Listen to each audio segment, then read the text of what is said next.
Hi guys, coming to you from the hospital. Just came outside for a little bit. Just given news that my son has a fever. Um, First fever he's had in about 2 months.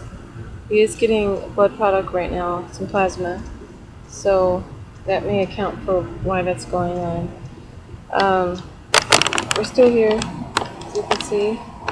I just saw a cute little squirrel running across the yard in front of me, and there's a little bunny rabbit off in the distance. I should have brought my son's little camera so I could videotape it, show him. He hasn't been outside in a while. I did bring him out yesterday for 5 minutes in front of the facility, and he wasn't able to walk around. He was hooked up to his machine, so we couldn't go too far because I had to push his IV pole and the wheelchair, so he was too weak to walk. He's gotten really, really weak. Um, Number of issues have come up since I spoke with you guys last, and I don't even know where to start. I know his blood pressure had been up, and sorry, I'm trying to make sure there's all kind of wild animals on this campus. I'm trying to make sure there's no lizards or anything creeping up behind me. But anyway, I think the day before we were supposed to be discharged to the on-campus housing here, he developed a condition called hemolysis, where something in his body was breaking down the red blood cells. So he was losing about a gram of blood a day. They were able to slow that down, but it's still happening. And usually, after stopping whatever medication caused that in the first place, that usually the patient responds and we move on. But he has not, and the doctor told me that his case was a little more severe than normal. In addition to that, he had this condition called graft versus host disease, where his new cells were attacking his gut, and that has come back. It actually is getting better, I should say, because it came back and there was actually blood in his stools. I don't mean to be graphic and gross, I'm sorry, but it really alarmed me when I saw that. And the volume of stools was very, very heavy at one time. Like I said, that has slowed down some, so I praise God for that. His blood pressure has been up every day, and he's already on 2 different blood pressure medications, and he has a patch on his back which they increased the dosage, so now he has a bigger patch. And in addition to that, they've had to give him 3 injections of another oral blood pressure medication to try to bring down his blood pressure. His heart has been enlarged. He needed oxygen last week. There was fluid in his lungs because they've been giving him so much blood product to try to slow down this hemolysis that he's been dealing with, and other products that treat the GVHD, that his body started retaining fluid again. And so fluid backed up into his lungs, a little bit of fluid, and it looks like there could be possible infection. They haven't gone in yet to do a bronchoscopy test to determine exactly what it is, but they did do x-rays, and they saw the fluid there, and they saw that his heart is a little bit enlarged, and his kidneys are a little enlarged. They did a ultrasound. He's had an echocardiogram. He had an EKG today. And I thought I would have talked to his cardiologist today, but it'll be tomorrow. I'll speak to his cardiologist to find out what exactly is going on with his heart, just to make sure that it's not damaged in any kind of way. He doesn't seem to be in any type of distress or anything like that. It's just beating, like his heart rate has been up. His baseline is 100 beats per minute. The night before last, he was at 160 beats a minute. And he's kind of been staying in the 140 range. Just before I came outside, he was like 130 something, I think. 120. So, but they did tell me he spiked a fever. So I just had to get outside because we've been here. I counted this morning. I kind of lost track of how long we've been here, and I counted it this morning, and it's been 141 days since we've been here. And that'll be 5 months and 9 more days. And I never thought we'd be in the hospital this long.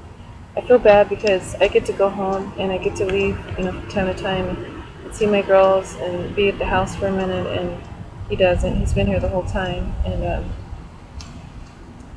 I look at him like he's so mature now for his age. He's just really grown up and matured and stuff. So I just I don't know. I don't know. It's like I can't even think right now. I don't even know how to think right now. I don't know how to feel right now. I want to cry, but I can't. It kind of just feels like life is on hold right now, and that we'll never get back on track again. And no, never say never. And I know that God is in control, and I know that He has a plan.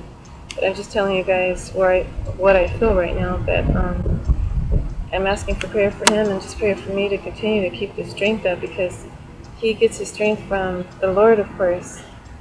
but also like from watching me. And I've been, being like rock solid these last few weeks after my little moment of weakness where I just felt like giving up and, just like, just not caring, but just hurt and just not wanting to just deal anymore. I kind of got to that place, and I just feel sad right now. There's a little girl who passed away, and I think I did a couple of videos about her, and I grieved for the whole week. I'm trying not to think about it so that I don't keep grieving, but I can't. I have this guilt for, like, when I'm trying to be happy and knowing that her family is sad, and there's nothing I can do about that, I know.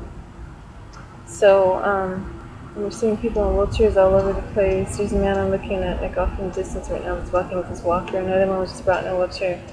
And it's just hard.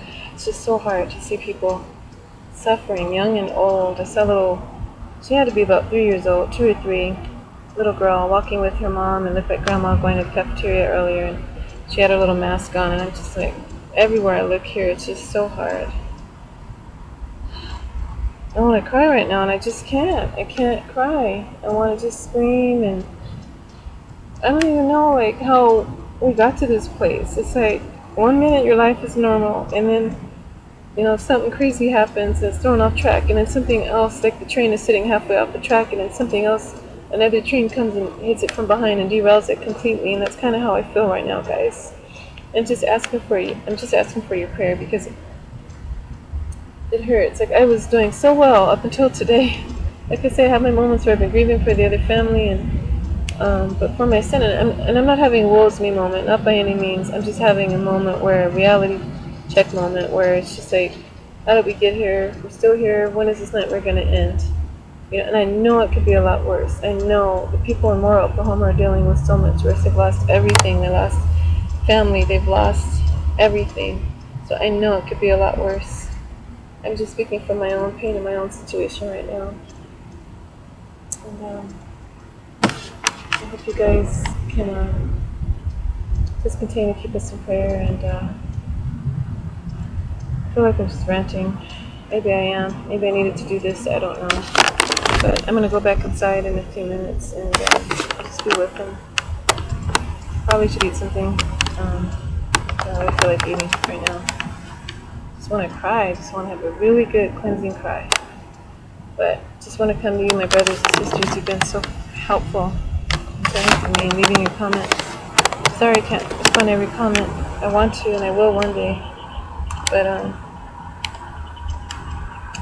so that's where we are.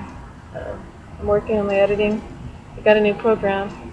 Trying to kind of lose myself in that, in the editing, just trying to get this video done about the San Andreas Fault and this other fault system that connects, or it's close by it. If I can ever figure out this program, I'm looking at the editing videos for that. I stopped to take a break to do this video, but anyways, I'm at 8 minutes now, so I'll be back to talk with you guys another time. Bye.